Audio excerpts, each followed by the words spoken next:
Hello guys and welcome. Today we're going to be talking about 4 ways you can invest your money during a recession. So first thing we're going to do is we're going to talk about the high interest rate accounts. What you can do is you have money at the time in bank account.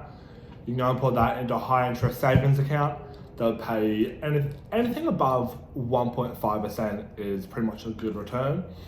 And each and every year, say you put $10,000 in, you're going to get 1.5% every single year, and that's just going to reoccur on each other, compound interest, whatnot.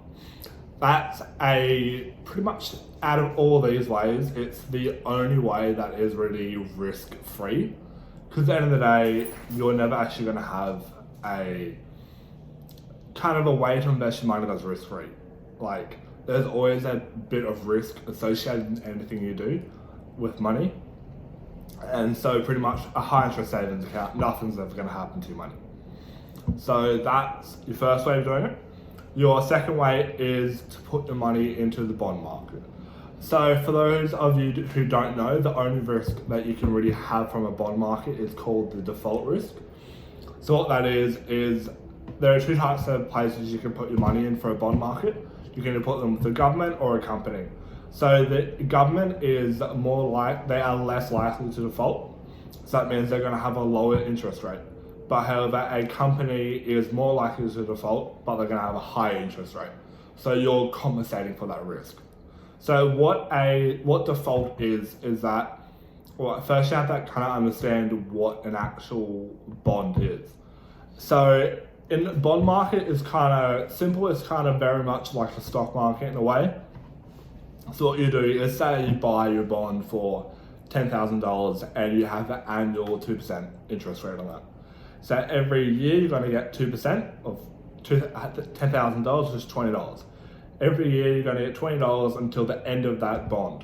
At the end of that bond, you'll get your $10,000 back. So say it's a 10-year bond, then you get $20 for 10 years, which is $200 over 10 years. So that is at that end of the duration, which is when you get your money back, that's the default. So what happens if a bank or a company or the government defaults is that they won't give you that money back. So that's pretty much how the bond market works. But during the start and the end, when you buy your default and when you sell your bond, or the government or whatever gives you money back, the bond appreciates and depreciates in price. So say for example, if your bond has depreciated in price during the duration, just hold it to the end, especially if there's not a high default rate, hold it to the end and you're going to get your money back, to be honest. And then if your money's appreciating, you can hold it until you can just hold it until it's appreciated enough, sell it, get the difference, profit the difference, as well as profiting the interest. So that's pretty much how the bond market works. It's kind of pretty simple. It's very similar to the stock market, as I said. So what we're going to be doing is our third way is the stock market. So the stock market is, I'm sure what everyone knows kind of what the stock market is. That more or less is companies allowing you to buy equity into their companies in exchange for money. So you'll buy a company a share, and then they'll give you dividends on that share, which is their way of compensating you, and then the price of that share will go up and down. So there are 4 ways of really to invest in the stock market. You have short term, which is when you invest between 1 day and 3 months, and pretty much the whole way of bond market, you buy low, sell high. So pretty much what that is, you buy it at a lower price and you sell it, because you're making that difference. So you have a short term, which is between 1 and 3 months. This is kind of out of all 4 ways, this is the riskiest way, and it's probably the easiest way to lose your money. When you think about it, in the stock market, you don't really know what's going to happen between 1 and 5 years. After 1 to 5 years, you can kind of predict, hey, it's going to go up in 8%, 7%, whatever. You can predict that, and there's trends everywhere that shows if you hold your money between over 5 years, you're going to be getting a good return on your money. So And then our second way is the medium term. So you're holding that between 1 month and 6 months. Again, it's kind of risky. You kind of can't predict what's going to happen unless you have some kind of information which you're only privy to, or like, say for example in Australia, I know I did a medium term investment in A2 milk. I think at the time they were at $5-6, and then I saw they were expanding operations into the US. So what it is, I went, hey, as they're expanding operations into the US, their equity is going to grow, and their capital, and they're going to make more money, to be honest. So I said, hey, I bought some. I think it went up to about $12, $13, $14, sold it then.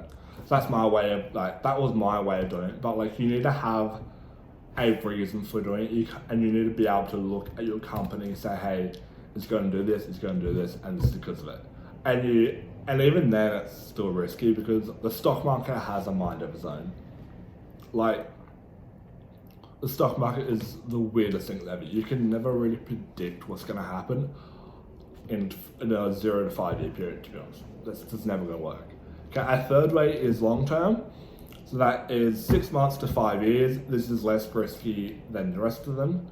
And this is all in a right way of investing your money. It's not bad, but it's not great.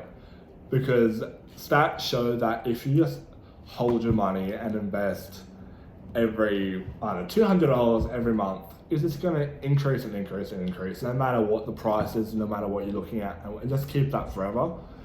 And that's your fourth way of really looking at it. It's just you keep your money in there indefinitely, and you put the dividends back in, and then you buy consecutively. You don't wait out for the bottom of the market. You don't wait and go, no, it's going to go down, it's going to go down, it's going to go down, and then it keeps it going up. It never happens. That's what a lot of people were looking at in 2013. They're like, oh no, we've been in the bull market for about 5 years now, it's going to go down, it's going to go down. They waited, and it doubled over the last few years. They haven't made any money, they've just waited 7 years for nothing, to be honest. Okay, so the stock market at the moment is probably one of your best bets to put your money in at the moment. So there is risk associated, but in the end of the day, if you just hold your money long term, you're mitigating a lot of your risk. Unless a company goes broke or bust or anything like that. So right now stocks are kind of quite low in price because of everything that's going on with coronavirus and whatnot. So what you would likely do is you'll go and have a look at your companies and go and research what's low, what's going down, what's happened in each of these companies. So at the moment, what I've done is I've invested in a lot of banks and credit corporations and whatnot, because I know that they've been hit kind of quite hard from everything that's happened with the coronavirus, because they're having to stop loans and all that. Or not stop loans, but they're having to decrease interest rates, they're kind of having to pause some repayments on houses and whatnot. So that's really your best way of looking at it, is you look at your companies, go, what's low at the moment, what's going down 20 to 50%, how much money can I make from this? And to be honest, that's your best bet in the stock market at the moment. So our fourth way of investing money is real estate. So real estate I love real estate, and I want to get into real estate myself. But I was saving up some money right now for down payment, and then I can get into real estate. So real estate, there's two ways to invest. You can either flip, or you can hold your property and rent it out. Either or is all right. I would say that holding it and then using it for not flipping and using it as a rental is probably the best bet, because sometimes with markets you don't really know what's going to happen, whatnot.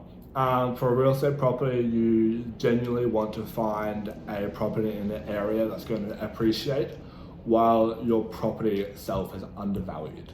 So how you do this is you would look at a suburb around you you want to go around 30 minutes around you, and you want to look at a suburb that's kind of rich and it's really has appreciated in time. And you want to go out from that a little bit. You want to go 1-2 suburbs over, and you're gonna look for houses that are undervalued in the actual market. And you're gonna say, hey, this is undervalued by this much. If I get up to the market, I'm creating this amount of money, and then once it appreciates, because that kind of a wealth effect kind of grows around it, and it's going to build up the price even more of your real estate. So your second way was of flipping properties. You kind of want the same mindset of how you find a house, but instead of holding it, you flip it for a profit, and you just go over and over again. I like the idea of holding properties better, just because you can. It's kind of a flow-on effect of what you can do when you're holding properties. So what you do is you get your person to come in, they pay you rent for, like, say, for per month. I know in America you do per month, in Australia we do per week. So it's just easier either way you look at it. So what you do is you just make a profit, you make a positive cash flow, and then you go fix up whatever you need to do. And then eventually, if you don't want the house anymore, you sell it, whatnot. But yeah, I think that's all I have to talk about today. Any questions, anything you want to know, leave some in the comments down there, and I'll get back to you. Thanks, guys.